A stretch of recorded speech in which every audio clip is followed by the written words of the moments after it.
नमस्कार दोस्तों, मकर संक्रांति के शुभ अवसर पर हम आज आपको धर्मराज और पोपाबाई की कहानी सुनाने जा रहे हैं। ये पोपाबाई धर्मराज के द्वार पर राज करती हैं।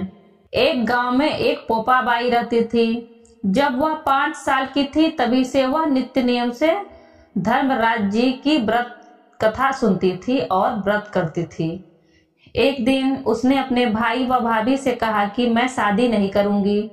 अब मैं अपना समय भगवान की पूजा अर्चना में ही बिताना चाहती हूँ, इसलिए मेरी झोपड़ी गांव के बाहर बनवा दो और गांव में सबको यह कह दो कि वह अपनी गाय व बछड़ों को मेरे यहाँ ही घास फूस चरने को भेज दो और जिसकी भी इच्छा हो श्रद्धा हो मुझे खाना भिजवा दो। एक दिन नगर का राजा शिकार खेलने जंगल में आया और गांव के बाहर जंगल के पास बनी झोपड़ी देखकर रुक गया।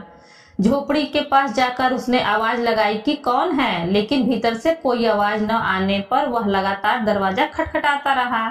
तब पोपाबाई उठी और कहने लगी कि कौन हो तुम जो बार बार दरवाजा बजा रहे हो, क्यों आवाज लगा रहे हो। राजा ने कहा कि मैं यहाँ का राजा हूँ और तुम्हारे साथ विवाह करूंगा। पोपाबाई ने कहा कि जहाँ से आए हो वहीं चले जाओ, मैं किसी पराये आदमी का मुंह नहीं देखती हूँ।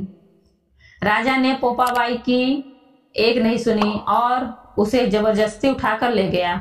तब पोपाबाई ने राजा को श्राप दिया कि तुम्हारा सारा राजपाट नष्ट हो जाएगा। महल में आने पर राजा की रानियों ने सारी बातें सुनकर राजा से अनुरोध किया कि पोपाबाई को वही वापस छोड़ाओ।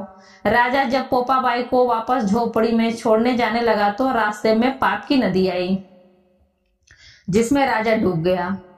कुछ समय बाद पोपाबाई मृत्यु के बाद धर्मराज जी के यहाँ पहुंची और धर्मराज जी ने उन्हें स्वर्ग का राज दे दिया। एक बार एक सेठ व सेठानी मृत्यु लोक से स्वर्ग लोक आए तो उसके द्वार बंद देखकर वह धर्मराज जी से द्वार खोलने का आग्रह करते हैं। धर्मराज जी कहते हैं कि इस द्वार पर पोपाबाई का राज है। इस पर सेठ सेठानी कहते हैं कि हम पोपाबाई को नहीं जानते हैं। धर्मराज जी उन दोनों की बात सुनकर कहते हैं कि तुम दोनों 7 दिन तक मृत्यु लोक में रहो।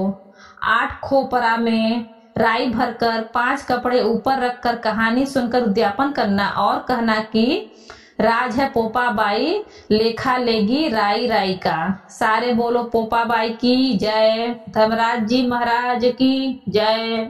दोस्तों, वीडियो अच्छी लगी हो तो वीडियो को लाइक करें, ज्यादा से ज्यादा शेयर करें और हमारे चैनल को सब्सक्राइब करें। धन्यवाद।